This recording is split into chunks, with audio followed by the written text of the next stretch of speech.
Halo pemirsa, apa kabar Anda hari ini? Senang sekali saya Raden Madlias dapat kembali menemani Anda dalam sebuah program talkshow inspiratif. Ini dia Bincang Sehati.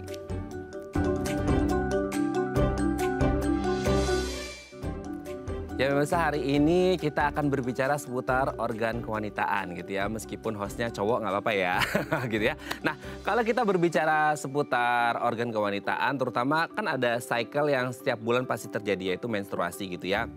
Nah biasanya nih ya, sebelum atau sesudah menstruasi biasanya pada sebagian wanita akan mengalami yang namanya keputihan. Nah pada sebagian besar wanita yang mengalami keputihan, mereka akan berkata, nggak apa-apa, ini wajar, ini normal aja gitu ya. Tapi apa jadinya kalau keputihannya itu udah kayak warnanya udah abu, bahkan sampai burem banget, bahkan akhirnya berbau tajam seperti itu ya. Ini sesuatu yang baik atau normal atau tidak bagus gitu ya. Nah inilah yang akan kita bahas hari ini, waspada keputihan seperti itu. Nah ngomongin seputar organ kewanitaan, sebelum kita ngomongin tentang keputihan, kita akan membahas terlebih dahulu mitos fakta seputar organ intim kewanitaan ya. Kita lihat yang pertama pemirsa ya.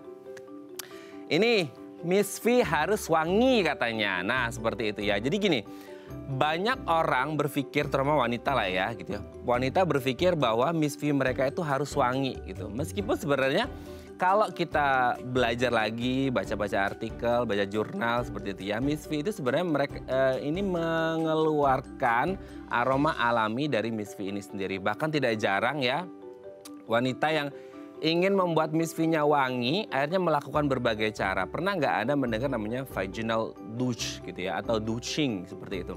Nah ini adalah kayak satu cara untuk membersihkan Miss V atau vaginanya itu dengan cara menyemprot gitu ya. Ada alatnya lah, itu namanya douching seperti itu.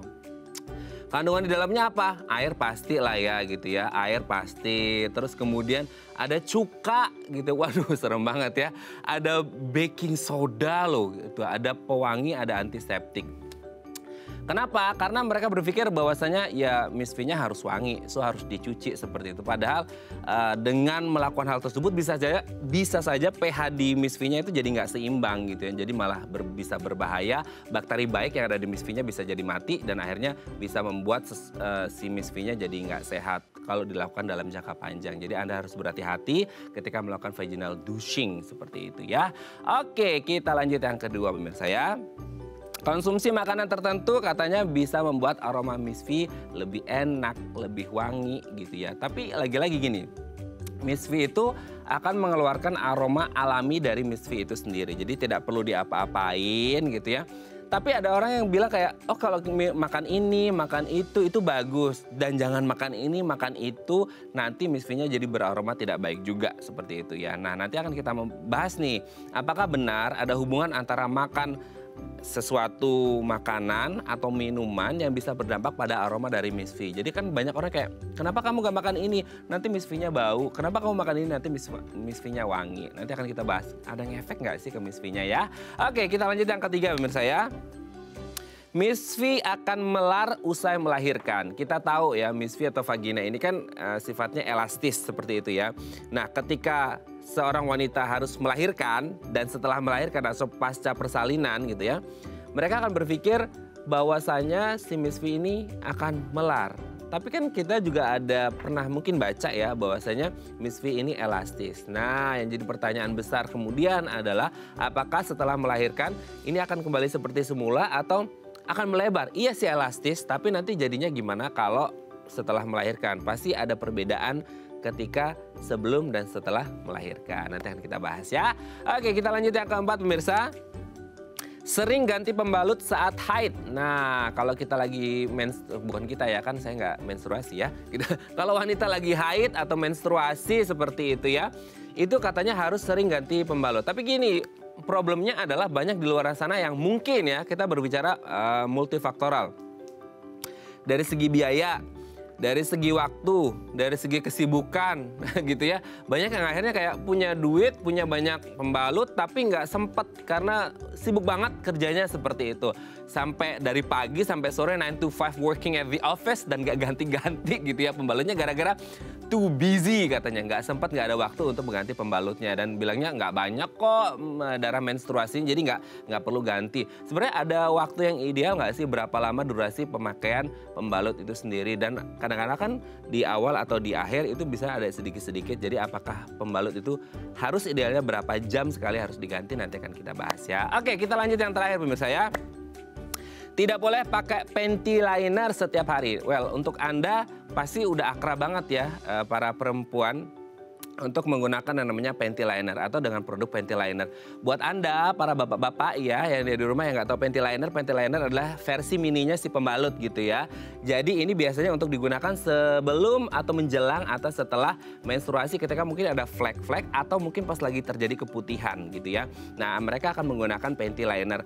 Tapi kadang-kala kita bisa menemukan panty liner itu diisi dengan pewangi juga, dengan bahan-bahan yang lain yang akhirnya membuat kadang-kala karena kelamaan dipakai terjadi iritasi. Pertanyaan kemudian, apakah boleh dipakai setiap hari panty linernya atau tidak? Oke, itu tadi beberapa mitos fakta seputar organ intim kewanitaan dan kami akan membahasnya sesaat lagi. Tetap bersama kami di Bincang Sehati.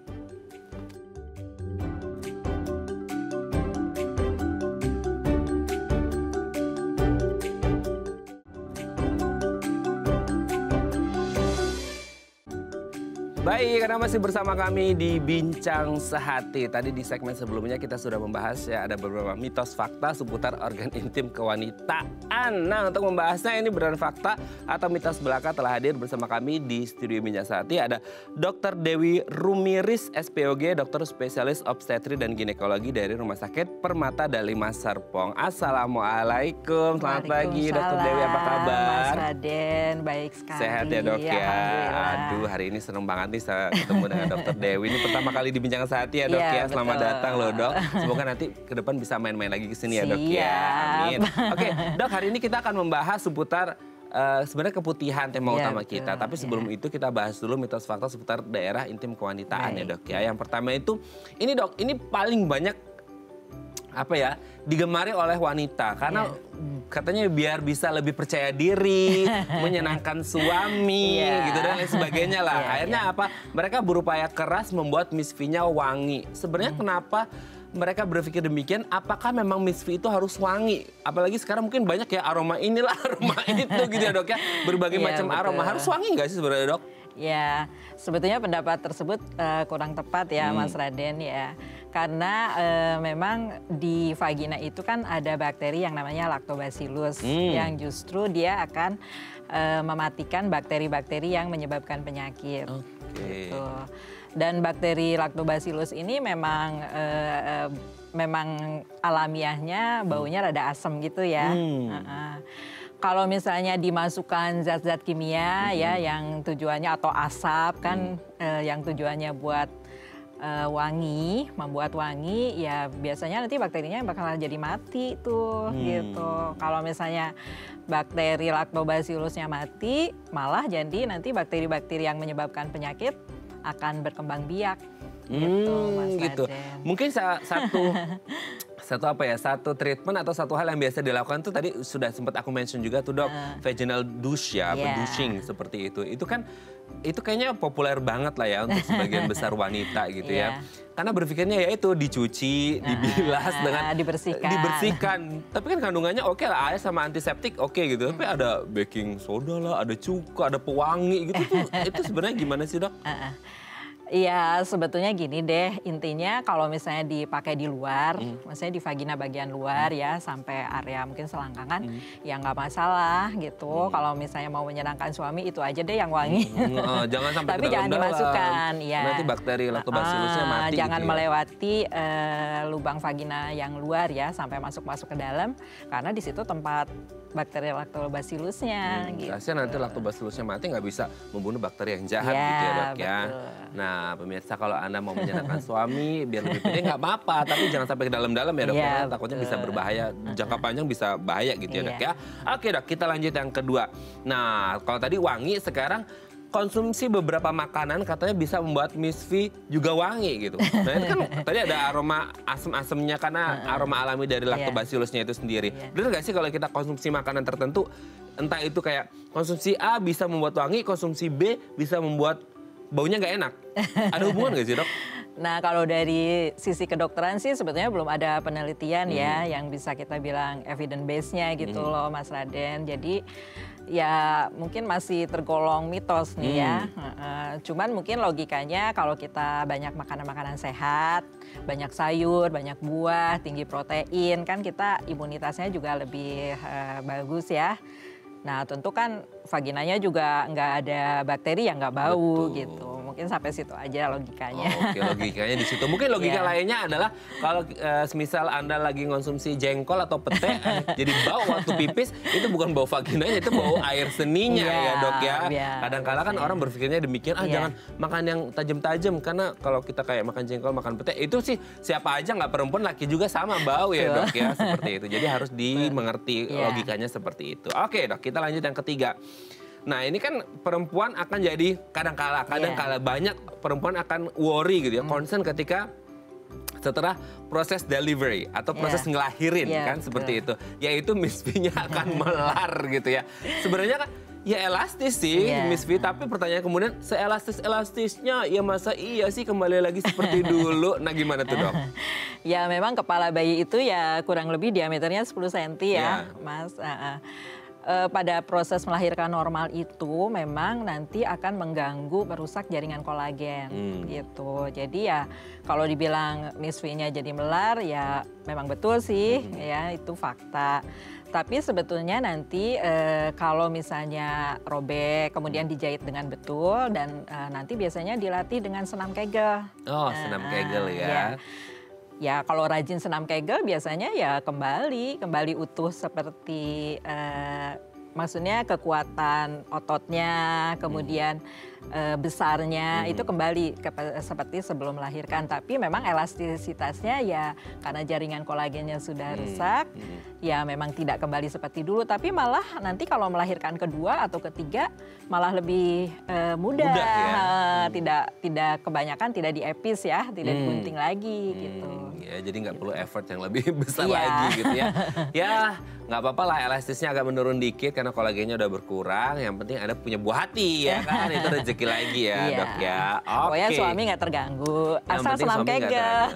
Nanti suaminya suruh kasih Google review ya, gitu ya. Bagus bintang 5 ya. Oke Dok, kita lanjut. Sering ganti pembalut saat haid atau menstruasi. Nah ini banyak nih, ini banyak Dok. Terjadi pada wanita yang akhirnya kayak entah karena budgetnya, walaupun sebenarnya harga pembalut juga nggak mahal-mahal banget ya gitu. Tapi ada yang kayak sibuk lah, inilah, nggak apa-apa lah, selama ini juga nggak masalah. Sebenarnya pembalut itu idealnya harus diganti per berapa jam sekali atau per berapa, nggak mungkin hari lah ya, hari nggak mungkin lah ya, itu gimana tuh Dok? Nah kalau dari sisi kenyamanan sih mungkin udah sama-sama tahu ya. Maksudnya kalau udah penuh, udah kayak mau nembus seperti itu kan sebaiknya diganti aja ya. Tapi kalau dari kita tahu bahwa bakteri itu bisa menembus barriernya si kulit, pertahanan kulit itu sekitar 6-8 jam gitu. Dimana darah itu kan media yang disukai banget nih sama bakteri kan. Jadi kalau misalnya barriernya sedang ada gangguan ya, luka lecet dan sebagainya yang kita nggak tahu, dalam 6-8 jam itu bisa ditembus sama bakteri gitu. Jadi ya kurang lebih mungkin ya segitu, wajib gantinya sekitar maksimal ya segitu ya Dok ya, karena takutnya bakterinya masuk lagi gitu, jadi malah berbahaya ya. Nah, kalau bisa mungkin di bawah itu mungkin 3-4-5 jam udah ganti. Tergantung juga deres atau enggaknya gitu ya. Oke Dok, kita lihat yang terakhir ya Dok ya.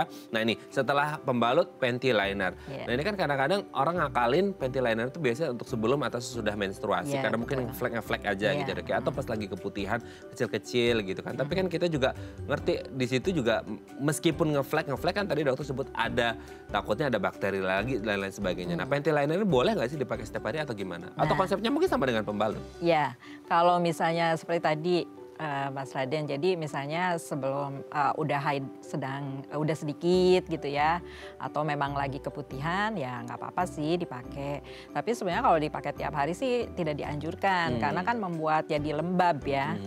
Suasana lembab juga memudahkan jamur, bakteri, virus ya untuk berkembang biak gitu. Jadi sebetulnya ya lebih baik sering ganti celana dalam daripada misalnya pakai panty liner jadi lama-lama ya, atau tiap hari gitu. Itu sebenarnya orang pakai panty liner mungkin kebanyakan karena excuse malas ganti celana dalam ya dok ya. Itu nggak boleh ya. Iya, tapi betul. banyak juga panty liner itu yang entah itu panty liner atau pembalut, ini kan case-nya sama gitu ya. Panty liner atau pembalut tuh yang karena selain untuk ya itu menyerap si darah atau keputihannya, itu juga banyak yang kembali ke poin 1 dan 2 nih dok. Masalah aroma dari Miss V yang akhirnya ada panty liner atau pembalut yang pakai wangi-wangian gitu. Nah pewangi ada yang mungkin rasa mint lah biar segar, sembriwing. Jadi kayak sensasinya itu sembriwing. Aku nggak bisa merasakan ya dok ya, tapi ini cerita dari teman-teman gitu ya. Aroma sembriwing itu gimana dok? Itu oke nggak sih atau nggak oke juga gitu? Tadi sih kembali Mas, jadi kayak kita pakai parfum lah di luar, kalau misalnya cuman di luar area vagina ya nggak masalah, yang penting jangan masuk ke dalam. Walaupun dari sisi kedokteran sih nggak ada kegunaannya, maksudnya tidak dianjurkan. Tapi kalau misalnya untuk kenyamanan, untuk di luar area vagina ya tidak dilarang lah. Tidak dilarang ya. Oke, sudah terjawab ya pemirsa ya. Mitos fakta seputar organ intim kewanitaan. Nanti kita akan lanjut lagi ngomongin keputihan ya dok ya. Oke pemirsa, kalau Anda punya pertanyaan seputar tema kita hari ini, boleh ya di 021 290 3244 atau DM Instagram kami di @daafamily. Kami akan kembali saat lagi.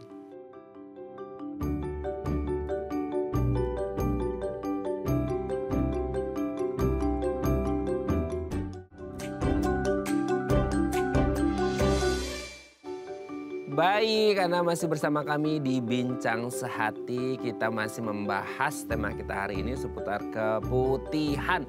Kayaknya ini menjadi masalah yang banyak dialami oleh para wanita di luaran sana seperti itu ya. Nah kalau Anda punya pertanyaan seputar tema kita hari ini, seputar keputihan ya, boleh di 021 290 3244 atau DM Instagram kami di @daafamily. Kita masih bersama dengan Dr. Dewi Rumiris, SPOG, dokter spesialis obstetri dan ginekologi dari Rumah Sakit Permata Dalima Serpong. Oke, Dr. Dewi, kita lanjut lagi ya. Baik. Keputihan ini menjadi satu hal yang atau satu kondisi yang kayaknya udah umum banget terjadi pada wanita seperti itu. Nah, sebenarnya keputihan ini apa sih? Oh iya.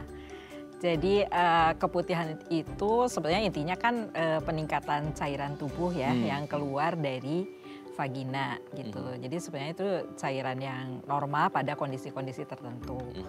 Tapi kalau misalnya ada virus atau ada bakteri atau ada jamur, nah ini sel leukositnya, sel darah putihnya itu meningkat. Makanya mungkin kesannya kan jadi putih ya, meningkat. Nah sehingga cairannya itu sifatnya seperti tadi, mungkin seperti yang sudah disampaikan. Dia jadi kental, jadi kadang-kadang warnanya jadi hijau atau kekuningan gitu ya, dan kemudian berbau gitu. Jadi intinya terdiri dari cairan tubuh dan sel darah putih, leukosit. Dan mungkin ya sisa-sisa bakteri, sisa-sisa sel tubuh dari vagina gitu.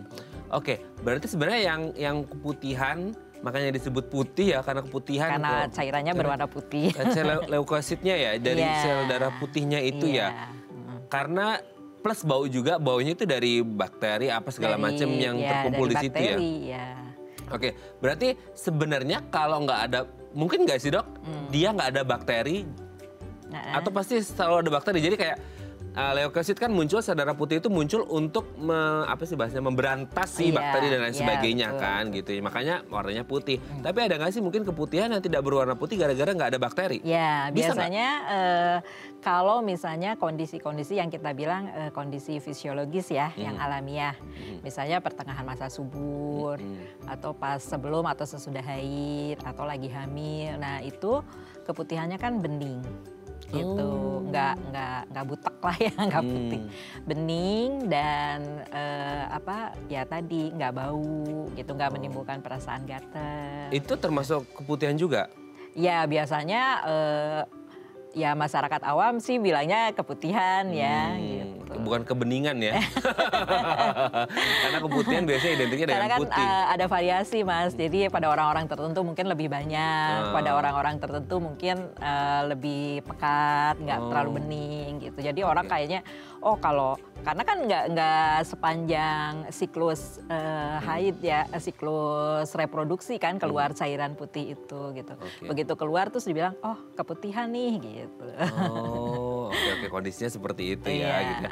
Kenapa akhirnya selama ini kita berpikir bahwa keputihan itu pasti sesuatu yang jelek karena warnanya putih dan berbau, bahkan kadang-kadang sampai hijau, baunya itu amis menyengat banget gitu ya Dok ya. Aduh nggak enak banget tuh ya.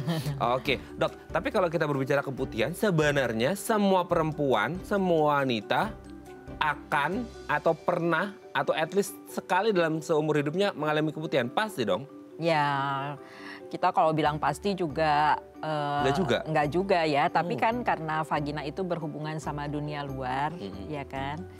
Apalagi yang mungkin sudah menikah kan gitu ya, kemungkinan besar ya mengalami keputihan itu mungkin gitu, memungkinkan gitu kan. Sebetulnya kan vagina itu ada hubungan kan sama dunia luar yang ada bakterinya. Di kulit kita juga kan sebenarnya ada bakteri, mungkin ada virus kan, mungkin ada jamur walaupun jumlahnya sedikit gitu.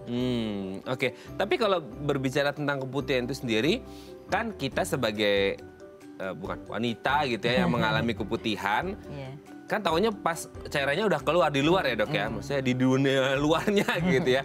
Nggak tahu di dalamnya seperti apa gitu kan. Kalau menstruasi mungkin banyak yang sedikit banyak ya udah itu mah dari aliran darahnya keluar segala macam. Nah kalau keputihan itu maksudnya yang terjadi ketika di dalam tubuh di dalam organ intim kewanitaan itu seperti apa sehingga akhirnya keluar itu cairan berwarna putih. Leukositnya itu awalnya proses gimana sehingga akhirnya keluar gitu Dok? Oh. Ya sebetulnya kalau misalnya tidak ada infeksi, infeksi itu ada jamur, bakteri atau virus ya kandungan leukositnya nggak tinggi ya. Jadi yang yang banyak ya cairan tubuh aja gitu. Yang bening-bening tadi itu memang ya? keluar dari sel-sel karena pengaruh hormon.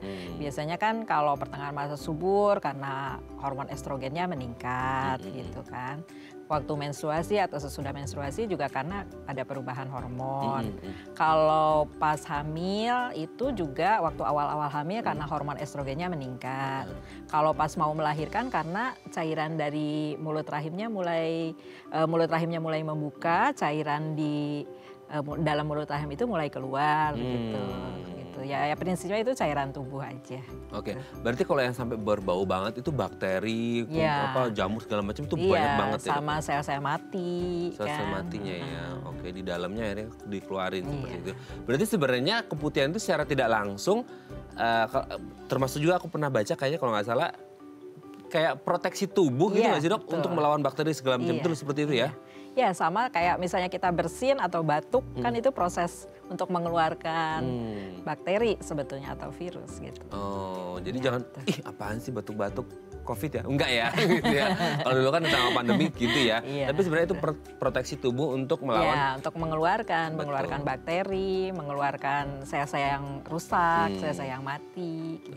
Oke, jadi itu memang respons tubuh alami ya untuk mengeluarkan bakteri, virus dan lain sebagainya. Oke, nah kalau berbicara tentang keputihan, ada banyak nggak sih faktor yang akhirnya bisa memicu seseorang mengalami keputihan gitu ya? Kenapa ada bakteri di situ? Kenapa ada jamur di situ?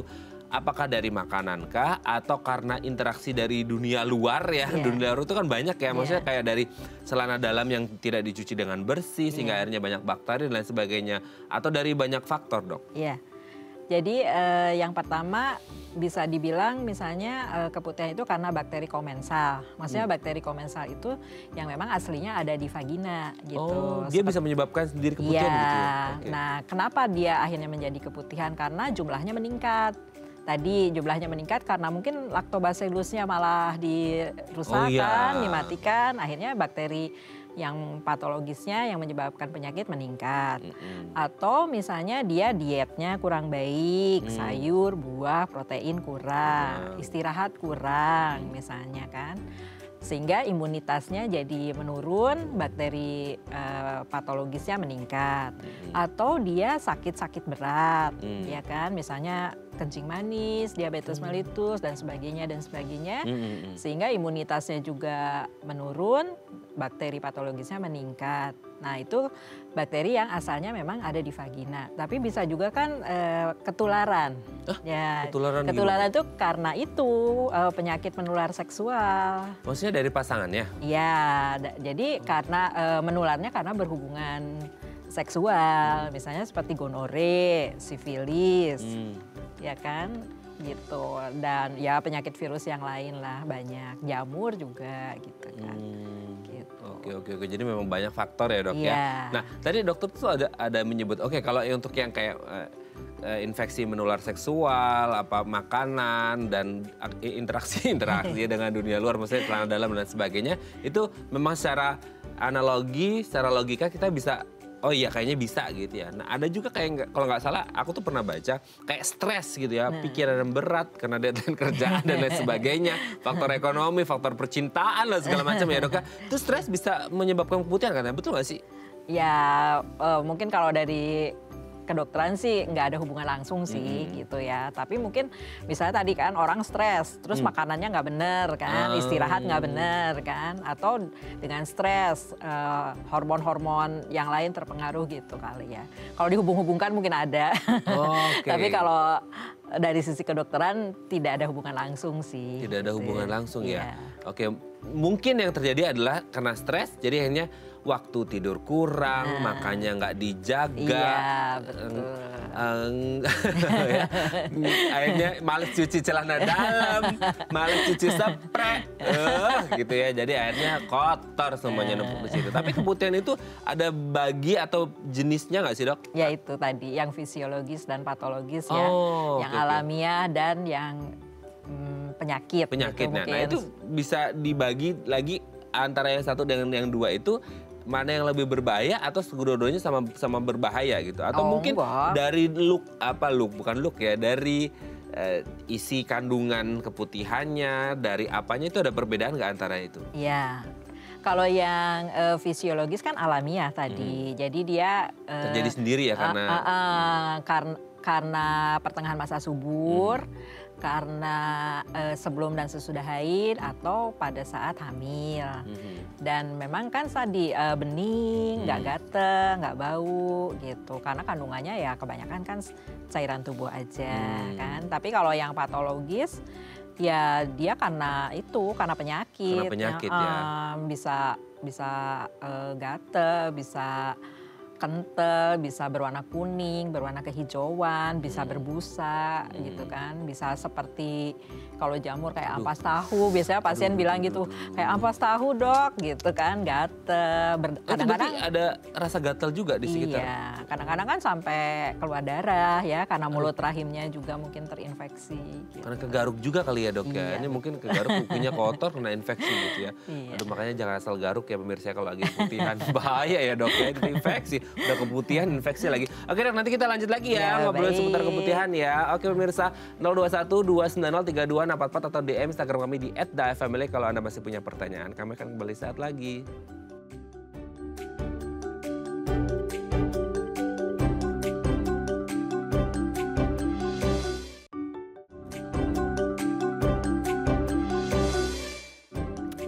Baik, karena masih bersama kami di Bincang Sehati, kita masih membahas tema kita hari ini seputar keputihan. Kalau Anda punya pertanyaan seputar tema kita hari ini, boleh tanya-tanya, curhat-curhat di 021-290-3244 atau DM Instagram kami di @daafamily. Kita masih bersama dengan Dr. Dewi Rumiris, SPOG, dokter spesialis obstetri dan ginekologi dari Rumah Sakit Permata Dalima Serpong. Oke dok, kita lanjut lagi.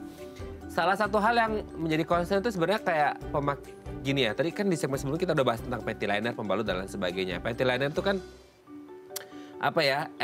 opsional lah ya gitu ya dok. Yang lebih penting itu sebenarnya kebersihan dari celana dalam gitu. Itu kan penting juga, apalagi kita ngomongin keputihan.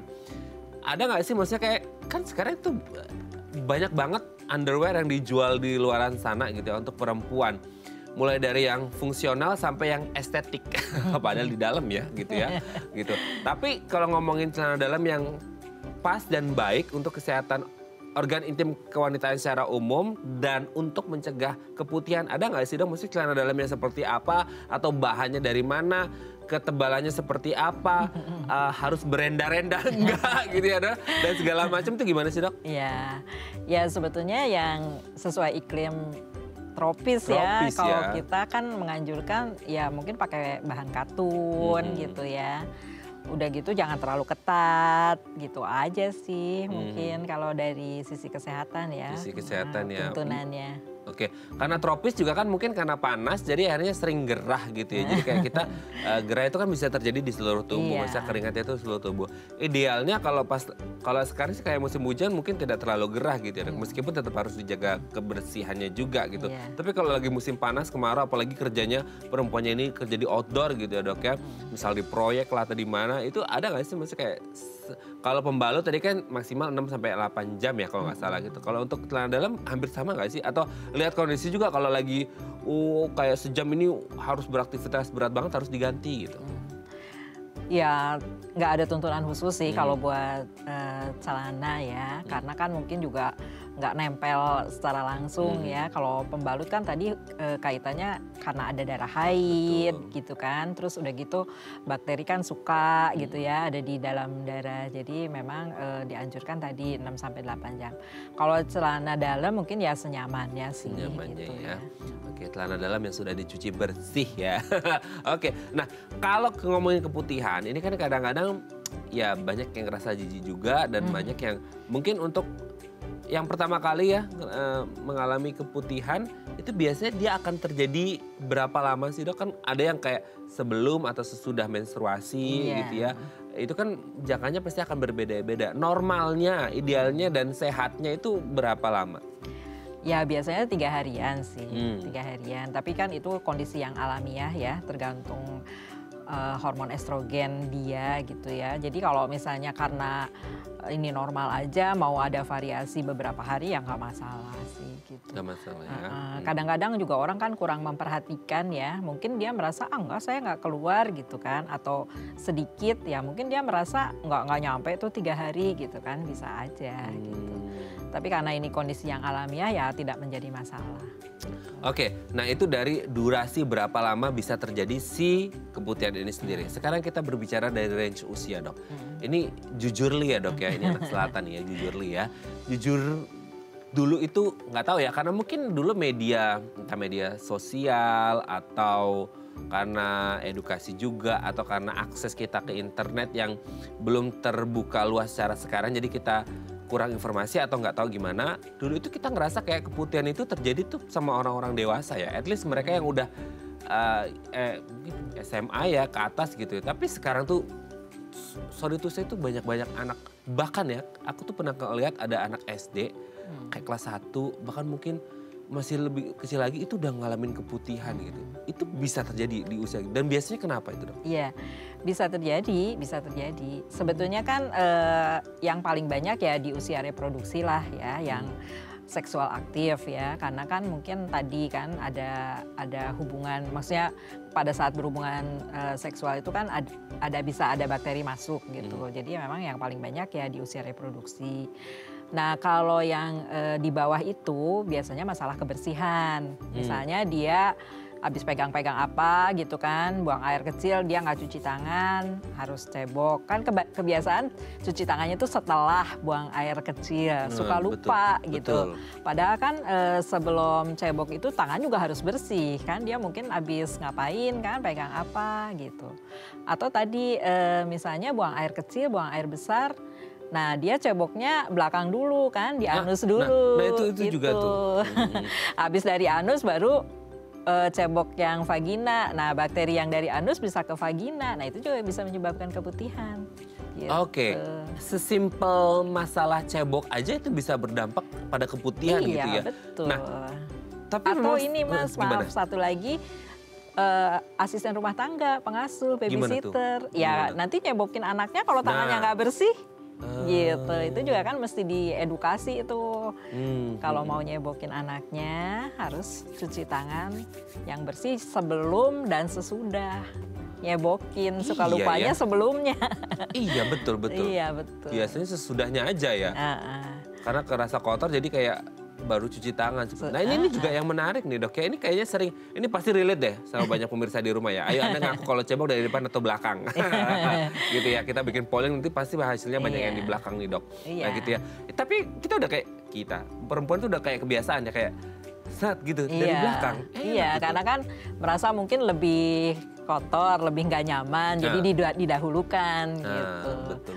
Tapi kan tangannya habis pegang belakang yang ada bakterinya macam-macam kan, baru ke vagina jadi bakterinya pindah kan. Gitu.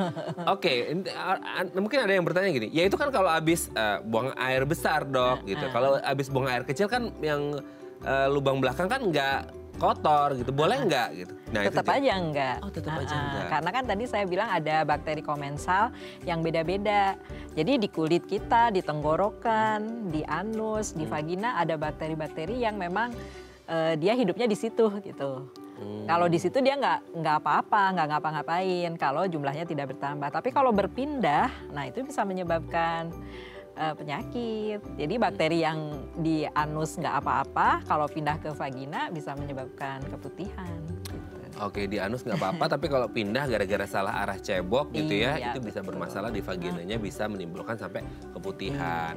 So kalau Anda ceboknya dari sekarang, kemarin-kemarin itu dari belakang, depan, atau lupa-lupa ingat.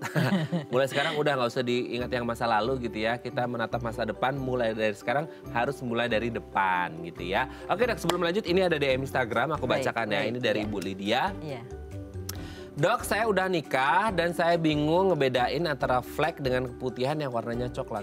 Ada ya dok ya keputihan warnanya coklat ya? Nanti kita bahas ya. Soalnya udah 2 harian ini ada bekas seperti slime. Wow, slime buat mainan gitu ya. Di celananya gitu. Bedanya apa ya dok? Terima kasih dari Bu Lydia nih dok. Ngebedain antara flek sama keputihan yang warnanya coklat. Soalnya udah 2 harian ini ada bekas seperti slime gitu dok di celana saya. Oh baik, gitu. Ya. Berarti agak ngejeli, agak solid gitu ya dok? Iya. Jadi mungkin ini bisa kita bedakan apakah ini gangguan haid gitu ya. Gangguan haid kan dia bisa haid 7 hari misalnya rata-rata, terus di luar itu dia keluar darah lagi sedikit gitu. Flek. Jadi kita bilang flek. Atau misalnya dia infeksi, kemudian mulut rahimnya infeksi, orang-orang bilang sariawan. Nah itu juga bisa ngeluarin darah, jadi kesannya kayak flek. Nah bedanya apa? Bedanya kalau yang gangguan haid lebih ke arah darah aja gitu. Darah aja. Jadi di celana dalamnya kayak ada bercak darah. Tapi kalau misalnya karena infeksi, biasanya ya tadi campur cairan putih, campur cairan kekuningan, kental gitu. Jadi misalnya ada flek, kemudian di sekitarnya ada cairan kekuningan atau kehijauan gitu. Dan biasanya ada perasaan gatal. Tapi kalau flek karena gangguan haid, biasanya nggak ada perasaan gatal. Tapi dua-duanya tetap harus diobati. Tetap harus diobati ya. Bisa manifestasinya juga berwarna coklat, bisa ya? Karena campuran antara darah dan cairan yang lain putih itu bisa. Sebetulnya coklat itu karena darahnya teroksidasi. Karena udah kena oksigen ya. Jadi gitu dia ya? coklat gitu. Oke. Karena udah kena udara, kena oksigen, jadi dia berubah dari merah ke coklat seperti itu ya. Kalau baru keluar sih sebenarnya merah-merah juga. Merah juga ya. Kalau bentuknya kayak slime gitu, berarti nggak begitu cair, itu berarti bukan murni darah juga berarti ya dok ya? Ya itu campur keputihannya, campur cairan yang ada leukositnya, ada bakterinya, ada sisa-sisa sel vagina gitu. Oke. Memang kalau gini harus tetap diobati ya dok ya? Karena ini mungkin harus diobati. Bisa jadi juga gangguan haid atau juga bisa jadi keputihan. Atau bisa jadi dua-duanya. Iya. Nah, gitu ya. Semoga ini bisa menjawab pertanyaan Bu Lydia ya. Tadi kalau nggak salah ya.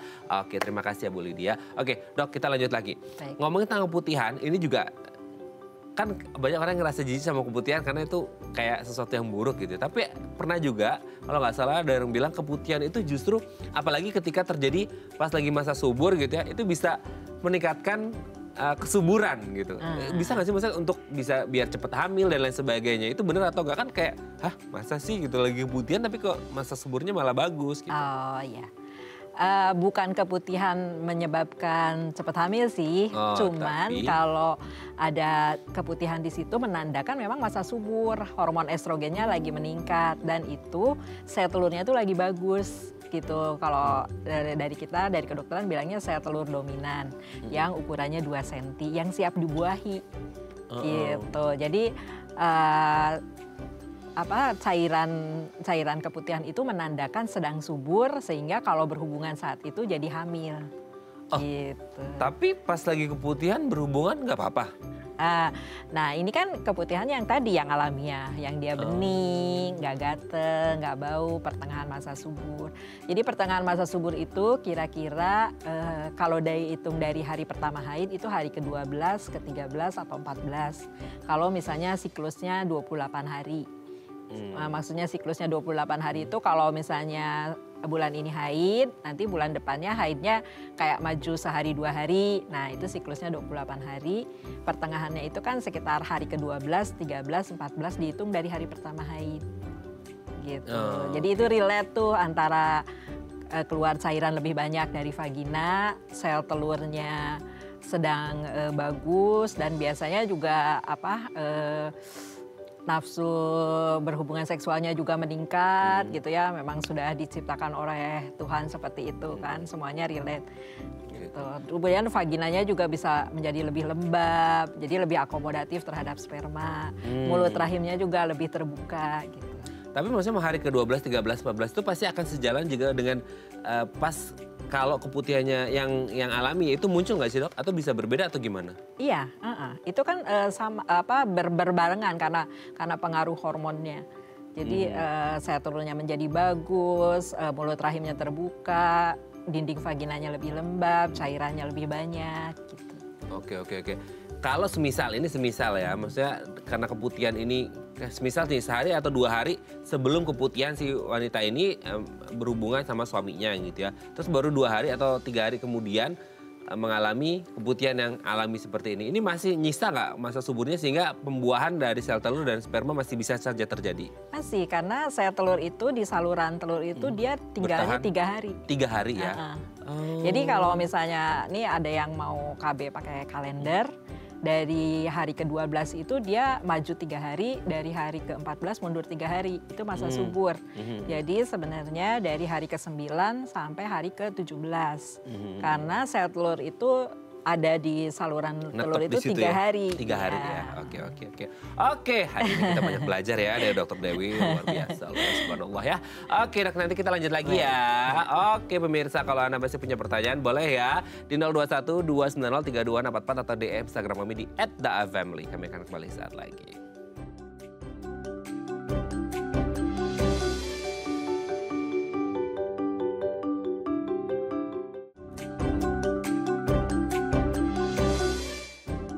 Baik, Anda masih bersama kami di Bincang Saat ini. Kita masih bersama dengan Dr. Dewi Rumiris, SPOG, dokter spesialis obstetri dan ginekologi dari Rumah Sakit Permata Dalima Serpong. Dok, kita lanjut lagi. Gini, kondisi keputihan tadi udah sempat kita bahas banyak ya. Misalnya dari yang alami gitu ya, secara fisiologis itu terjadi atau yang patologis gara-gara bakteri dan lain sebagainya. Kalau yang alami oke lah, itu memang alami, tidak ada masalah di situ ya. Bahkan bisa menyebabkan kesuburan, itu bagus banget itu. Nah kalau yang patologis yang berbahaya sampai yang kayak warnanya hijau, bau banget, itu kalau akhirnya terjadi pembiaran atau lambat penanganannya, the worst skenario-nya, skenario terburuk, ada bisa terjadi apa sih dok? Maksudnya kayak bisa terjadi komplikasi ini itu nggak sih? Ada yang bilang kayak hati-hati nanti bisa kanker serviks tuh, itu kan serem banget ya sampai kanker serviks seperti itu. Ada nggak sih dok? Iya, jadi kalau misalnya karena infeksi yang terburuk ya bisa menyebabkan sumbatan di saluran telurnya gitu. Dari vagina itu bakteri gitu tuh bisa naik ke atas kan ke kavum uteri, maksudnya ke badan rahim, kemudian ke saluran telur. Kalau misalnya sudah terjadi sumbatan ya nanti bisa sulit kan punya anak gitu. Kalau misalnya pada wanita hamil bisa menyebabkan ketubannya pecah, akhirnya lahir prematur gitu. Nah, kalau kaitannya dengan kanker mulut rahim, kalau yang dari bakteri atau jamur atau virus sih enggak. Tapi memang kanker mulut rahim itu salah satu gejala awalnya ya keluar keputihan. Gitu. Tuh kan. Tadi kan kita bahas kalau misalnya keputihan itu banyak di usia reproduksi. Betul. Kemudian tadi kita bahas yang usia sebelum itu ya karena banyak infeksi. Nah kalau misalnya sesudah usia reproduksi ya kita harus hati-hati kalau misalnya keputihan. Kemudian bolak-balik ke dokter, diobatin nggak sembuh-sembuh. Nah kita harus waspada ke arah kanker mulut rahim. Aduh, serem banget ya dok ya, serem gitu ya. Oke, sekarang supaya tidak terjadi keputihan gitu ya, dan mengobati keputihan. Sebenarnya pengobatannya itu apakah mengganti atau memodifikasi gaya hidup, mulai dari kebersihan celana dalam, makanan dan lain sebagainya, atau sebenarnya kalau udah mengalami keputihan biasanya ada pengobatan khusus nggak sih dok? Iya. Ya kalau misalnya ternyata sudah ada infeksi ya harus dikasih antibakteri atau anti jamur atau antivirus gitu. Ya tentu lebih baik kalau dibarengin dengan tadi ya makanan, istirahat, gaya hidup, olahraga gitu. Tapi kalaupun sudah diobati dengan kondisi gaya hidup yang sudah dimodifikasi, ada kemungkinan nggak sih bakal terjadi keputihan lagi? Maksudnya yang patologis ya, maksudnya yang jelek-jelek gitu, bukan yang alami gitu. Ya selama usia kehidupan wanita ya, karena kan tadi saya sampaikan vagina itu berhubungan dengan dunia luar kan gitu, dengan berhubungan suami istri ya mungkin aja sih terulang gitu ya. Tapi sebetulnya sih kalau udah dikasih antibiotik gitu ya atau anti jamur ya mungkin seminggu juga sembuh. Seminggu juga sembuh. Keputihan itu berarti akan terus bisa saja terjadi sampai mentoknya di menopause atau gimana dok? Justru pada saat menopause kemungkinan keputihannya malah bertambah. Oh. Karena kan hormon estrogennya menurun. Jadi sel-sel vaginanya udah udah kendor. Bukan barriernya itu tadi yang saya sampaikan barriernya udah nggak bagus. Jadi malah lebih gampang untuk infeksi gitu.